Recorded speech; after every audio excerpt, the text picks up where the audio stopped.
taking advantage of the clout in the collegiate market space to do these things. About the time we came up with a model labor code of conduct, which is still the CLC labor code of conduct, is very different from the Fair Labor Association, the FLA code of conduct, and frankly, it's very close to the WRC code of conduct. There are different takes and different policies on living wage and different, but by and large, if you compare codes of conduct from provision to provision, you would find much more common than you would different. At the time that we came up with the labor code of conduct, the next question is, okay, this looks good on paper, but how do we enforce this, and how do we make this real in terms of ensuring that licensees are accepting these labor code standards and that licensees are in turn passing these standards through to their supply chain.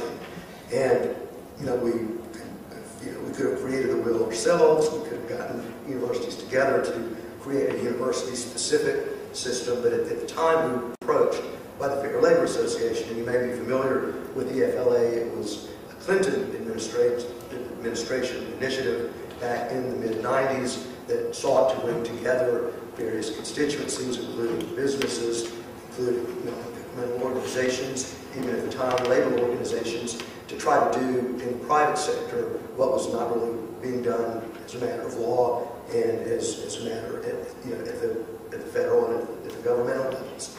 And so again, the idea was to come to an agreement as to protocols, labor code standards, and monitoring mechanisms. How are you going to monitor? How do you set up a system, essentially, for going out and policing the world with respect to making sure that you have audit systems in place to ensure that the language of the labor codes of conduct is actually being enforced, and it involves accrediting monitors and setting up basically a network of monitors who can go in independently, monitor the facilities of FLA member institutions. So at the time, the consensus of our group was to join together with the Fair Labor Association. It's still a factor on many campuses, schools like the University of Washington. Many schools are members of both the FLA and the WRC, which is probably at this point in time where a school, at least in my humble opinion, should be, because to take advantage of the resources that are out there, the main resources that are out there, the WRC and the FLA, each taking a different approach with respect to labor codes and how things should be different, but nevertheless, what they have in common is that they work to improve workplace conditions within factories that produce collegiate products. So the current state of things, as we see it, is the University of Washington, as every other institution in the country, has the complete right and responsibility, I think, to have a labor code and a set of policies and procedures for enforcing it.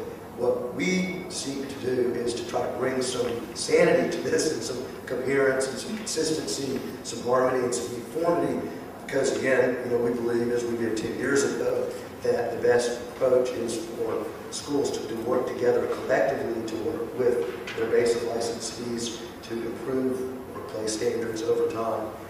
Just a word about what CLC does. Again, being the contracting agent, we have developed within our licensing procedures and within our license agreement the labor code standards that schools have. Unfortunately, our special labor code agreement is now 50 pages because we have a lot of different schools that have their own labor code. They won't have this provision. It's different from everyone else. But it is the situation, and that's what we deal with. So we provide the mechanism to pass the labor code requirements from the universities to the licensees. We work together with monitoring organizations to play the role that we can in making sure that licensees are complying with what the university's desires are. Sometimes they resist, other times they comply. It's truly an evolutionary period, but we have seen great progress made over the past 10 years. There's certainly a lot of work to be done. If there wasn't, Scott and I wouldn't be here today, I suppose. We participate in industry discussions and programs. We have a constant internal process to improve mechanisms. There's a lot of information. We work with 2,000 licensees. We gather all the information about where the factories are located and try to organize and, and pull all this together. The latest initiative, and what I'll end with, is a renewed effort that University of Washington, UNC, Michigan, Wisconsin, and about a dozen schools and a growing number of schools are really looking to, after this 10 years of chipping away at the issue, can we kind of get back to the original notion of trying to really pull together, take advantage of all of the brilliant discussions that have gone on from campus to campus to campus in somewhat of a fragmented way, and try to bring this back together and work closely hand in hand with the FLA and with the WRC to come up with, with really an ongoing, sustainable, credible program that ingrains labor code practices into our system and license agreements, in a way that we continue to make progress. And we were very excited about the response that this has gotten and the level of discussion that is now taking place in terms of how to really look to solution-based methods to continue to bring labor code monitoring and compliance and education to the next level. We ought to give Bruce a special thanks because he had to come in at the last moment. The representative from adidas was ill, and we realized that we hadn't invited somebody who does industry purchasing, institutionalized purchasing. So it's a really great addition. So thank you, Bruce, for doing that. So instead of Gregg Nebel with the flu, who's with adidas is great, you get somebody who can't speak. Thanks, Margaret. And we won't chastise you for not using the microphone. Sorry. It's okay. It's going to affect my grade, I think. Okay, so... You've already got that. Thank you. Well, and now, as they like to say on TV, from the other side, I guess, I get to make a few observations, and then we get to have some discussion about this. I'd like to say, though, that I don't think this is about whose side you're on, and I don't want to construct it that way. And I just tell a little story about my experience in labor, negotiating labor agreements and dealing with employers. As was mentioned, I come to the maritime industry. I negotiated with one of the largest towboat companies in the world, an outfit called Crowley Maritime out of San Francisco. At one time was the largest towboat company in the world. So I've got some experience with dealing with tough private sector employers, unionized private sector employers.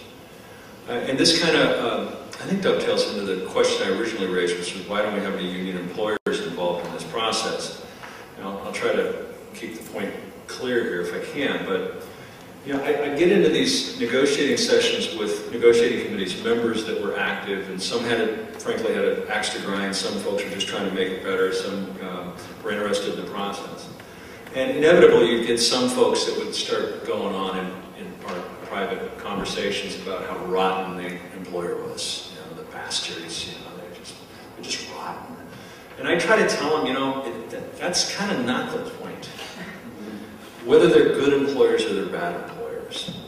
Because there's some good employers out there that want to take care of their employees, and they're in an economic environment where they really can't do what they'd like to do.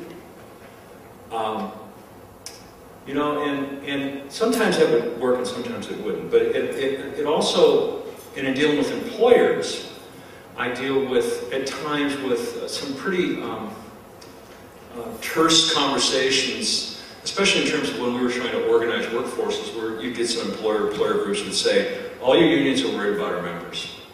You're just worried about, your dues. That's all you care about. You don't care about representing folks.